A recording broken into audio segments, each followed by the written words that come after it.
90% लोग नहीं जानते वीरप्पन की सच्चाई। उसके नाम को सुनकर रूह कांप जाया करते थे। उसे देखकर अच्छे अच्छों के पसीने छूट जाया करते थे। घनी कटीली झाड़ियों वाला जंगल उसका आशियाना था। उसे याद करके जहन में खौफनाक तस्वीर उभर जाते थे। कभी भी कहीं से अचानक धमाके की आवाज आ जाती थी। आम इंसान तो छोड़ो, खुद पुलिस वाले भी बगैर अपनी पलटन के उसके इलाके में घुसने से परहेज करते थे। जी हाँ, ये ऐसा खौफ था जो साउथ में 20 सालों तक कायम था और इस खौफ का नाम था चंदन तस्कर वीरप्पन। वीरप्पन के खौफ का परचम भारत के साथ साथ विदेशों में भी लहराता था। इस वहशी दरिंदे को पकड़ने के लिए 3-3 राज्यों की पुलिस पागलों की तरह 20 साल तक इसकी तलाश करती रही।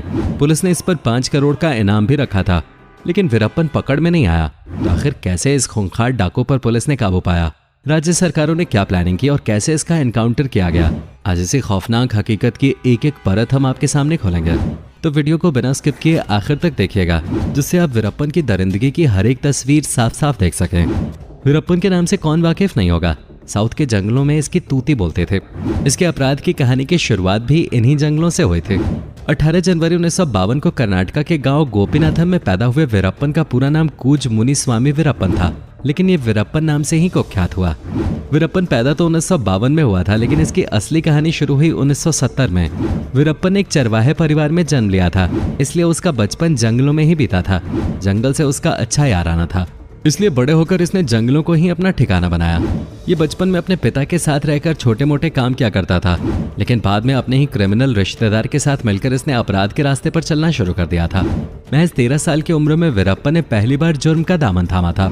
इसने तभी से हाथियों का शिकार करना शुरू कर दिया था। इस खूंखार इंसान का निशाना भी काफी तेज था। वो जब हाथियों का शिकार करता तो उनके माथे के बीच में गोलियां मारता था। कहा जाता है कि इसका फॉरेस्ट डिपार्टमेंट से झगड़ा हुआ और 17 साल की उम्र में ही इसने पहली बार एक सरकारी डिपार्टमेंट के अधिकारी का कत्ल कर दिया था। साल 1972 में पहली बार पुलिस ने इसे गिरफ्तार किया था। वीरप्पन धीरे धीरे जुर्म की दुनिया में अपने पांव पसारने लगा था। आलम यह था कि आगे चलकर हिंदुस्तान के टॉप क्रिमिनल्स में शामिल किया जाने लगा था। 20 सालों में वीरप्पन के ऊपर 184 कत्ल के मामले बने थे। यानी वीरप्पन ने 20 सालों में 184 लोगों को मौत के घाट उतार दिया था। और इन लोगों में ज्यादातर वो शामिल थे जो या तो पुलिस ऑफिसर्स थे या फिर फॉरेस्ट डिपार्टमेंट के अफसर, जिनके ऊपर पुलिस की मुखबिरी करने का शक होता था। वीरप्पन बस्ती में रहने वाले किसी भी आम इंसान को पुलिस के साथ घूमते हुए देख लेता तो उसे मार देता था। वीरप्पन साधारण तरीके से लोगों की हत्या नहीं करता था, बल्कि काफी वहशी तरीके से वो लोगों का कत्ल करता था। वीरप्पन किसी भी इंसान की हत्या करने के बाद उसके सर को काट देता था, क्योंकि सर को काटना उसका शौक था। कहा जाता है कि वो पुलिस वालों के सर को काटकर उसे फुटबॉल की तरह खेला करता था। वीरप्पन को मारने वाले के विजय कुमार ने एक इंटरव्यू में बताया था कि एक बार वन विभाग अधिकारी श्रीनिवास ने वीरप्पन को पकड़ा भी था, लेकिन वो किसी तरकीब से भाग निकला। फिर कुछ दिनों बाद वीरप्पन ने उसी अधिकारी को मौत के घाट उतार दिया था और उसके सिर को काट दिया था। इसकी दरिंदगी का आलम यह था कि साल 1993 में एक बार वो पुलिस से घिर गया और जब उसे लगा कि उसकी बेटी के रोने की वजह से पकड़ा जा सकता है, तो वीरप्पन ने उसका गला ही घोट दिया था। 184 लोगों को तो वीरप्पन ने मौत के घाट उतारा ही था, साथ ही उसने 2000 हाथियों को भी मार दिया था। वीरप्पन ने बड़े पैमाने पर जंगल में पेड़ों को काटकर चंदन की तस्करी की थी। कहते हैं वीरप्पन ने करीब 10,000 टन चंदन की तस्करी की थी, जिसकी कीमत करीब $2.5 करोड़ आके गई थी। और सिर्फ हाथी के दांत से इसने $30 लाख कमाए थे। वीरप्पन की शादी साल 1991 में मुत्तु लक्ष्मी नाम की महिला से हुई थी। वीरप्पन कुख्यात बदमाश तो था, साथ ही काफी चालाक भी था और आसानी से पुलिस को चकमा दे देता था। इतना ही नहीं, गिरफ्तार होने के बाद भी वो अपनी चालाकी से फरार हो जाता था। जैसे कहा जाता है, एक बार पुलिस ने वीरप्पन को गिरफ्तार कर लिया। वीरप्पन को जब पुलिस थाने लाया गया तो उसके दोनों हाथों में हथकड़ी लगे थे। वीरप्पन ने पुलिस के सामने सरदर्द का नाटक किया और कहा उसे थोड़ा सा तेल चाहिए। जब उसके सामने तेल लाया गया तो उसने तेल अपने सर पे और हथकड़ी लगी कलाइयों पे लगाई और बस कलाइयां चिकनी होते ही हथकड़ी से बाहर आ गई और वीरप्पन पुलिस की आंखों में धूल झोंक कर फरार हो गया। वीरप्पन को पकड़ना लोहे के चने चबाने के बराबर था। वीरप्पन को अक्सर पता चल जाता था कि पुलिस किस रास्ते से उसे पकड़ने के लिए आने वाली है। बस पता चलते ही वो वहां लैंडमाइंस बिछा देता था, जिससे धमाकों में बहुत सारे लोग मारे जाते थे। इसने साल 1993 में पुलिस की 2 बसों को लैंडमाइंस बिछाकर ही उड़ाया था। इन बसों में करीब 22 जवान सवार थे जो वीरप्पन को पकड़ने के लिए निकले थे और धमाके के बाद इनके शरीर के चिथड़े उड़ गए थे। 20 सालों तक वीरप्पन पुलिस के लिए छलावा बना रहा। वीरप्पन को पकड़ने के लिए पुलिस के करोड़ों रुपए खर्च हुए थे। ये पुलिस के हत्थे इसलिए भी नहीं चढ़ पा रहा था क्योंकि ये एक नहीं बल्कि 3 राज्यों में राज कर रहा था, कर्नाटक, केरल और तमिलनाडु। इन तीनों राज्यों के पुलिस इसकी तलाश में आए दिन नई नई प्लानिंग करते थे, लेकिन ये एक राज्य से दूसरे राज्य में भागकर उन्हें चकमा देता रहता था। हिंदुस्तान का शैतान बन चुके वीरप्पन को पकड़ने के लिए पहली बार तमिलनाडु और कर्नाटक सरकार को पुलिस से हटकर एक स्पेशल फोर्स एसटीएफ बनानी पड़े।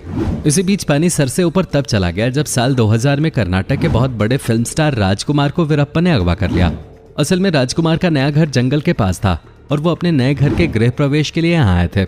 वीरप्पन को इसकी भनक लग गई और उसने उन्हें उठा लिया। राजकुमार पूरे 108 दिन तक वीरप्पन के कब्जे में रहे।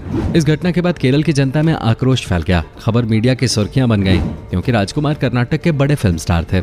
इस दौरान उसने कर्नाटक और तमिलनाडु दोनों राज्य सरकारों को घुटनों पर ला दिया। उसने राजकुमार को छोड़ने के बदले में तमिलनाडु और कर्नाटक की सरकारों से काफी महंगा सौदा किया और अपनी शर्तों के साथ 50 करोड़ की मांग की। दोनों राज्यों की सरकारों के पास वीरप्पन की मांग मानने के सिवा कोई चारा नहीं था। आखिर में तमिलनाडु सरकार ने वीरप्पन को पकड़ने के लिए एक बड़ा फैसला लिया। उस समय तत्कालीन सीएम जयललिता ने जून 2001 में दिन के 11 बजे अचानक सीनियर आईपीएस अधिकारी के विजय कुमार को फोन किया और सीधे उनसे कहा, हम आपको तमिलनाडु स्पेशल टास्क फोर्स का चीफ बना रहे हैं। एसटीएफ चीफ बनते ही विजय कुमार एक्शन में आ गए और अपने आदमी वीरप्पन के गिरोह में भेजकर वीरप्पन के बारे में खुफिया जानकारी इकट्ठा करनी शुरू कर दी। ये वो दौर था जब वीरप्पन के गिरोह में आदमी कम होना शुरू हो गए थे। विजय कुमार को इसी समय पता चला कि वीरप्पन की आंख में कुछ तकलीफ है। असल में अपनी मूंछों में खिजाब लगाते समय उसकी कुछ बूंदें छिटक के वीरप्पन की आंखों में जा गिरी थी।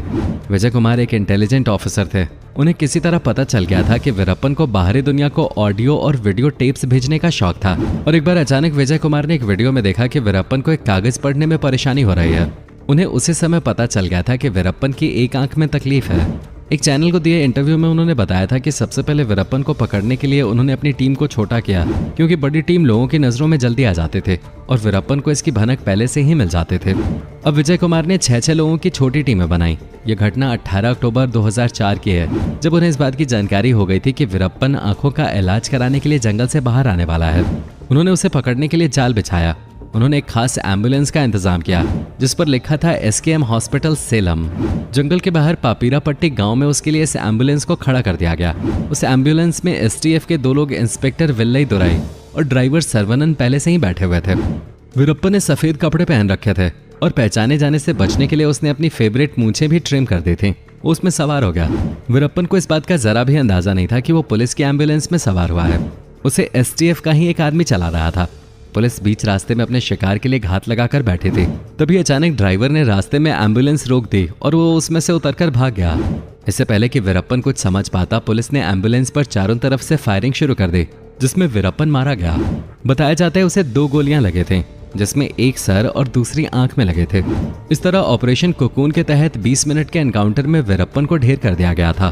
कहा जाता है कि पुलिस वीरप्पन को जिंदा पकड़ना नहीं चाहते थे। अगर वो पकड़ा भी जाता तो बाद में आसानी से छूट जाता। वीरप्पन के मरते ही उसके गांव में जश्न मनाया गया क्योंकि गांव वालों के लिए वीरप्पन एक ऐसी दहशत थी जो न तो उन्हें चैन से जीने देती थी और न मरने। वो उनके लिए किसी दरिंदे राक्षस से कम नहीं था। वीरप्पन की मौत के बाद उसे उसके गांव मूलाकुंडू में ही दफना दिया गया और इसकी मौत के बाद इस गांव को भी सरकारी कब्जे में ले लिया गया। इस तरह 20 साल तक चली खतरनाक तस्कर चंदन वीरप्पन की तलाश 20 मिनट में हमेशा के लिए खत्म हो गई। तो दोस्तों, इसी के साथ वीडियो में फिलहाल इतना ही। उम्मीद है वीडियो पसंद आई होगी। मिलते हैं नेक्स्ट वीडियो में, तब तक के लिए bye bye and take care.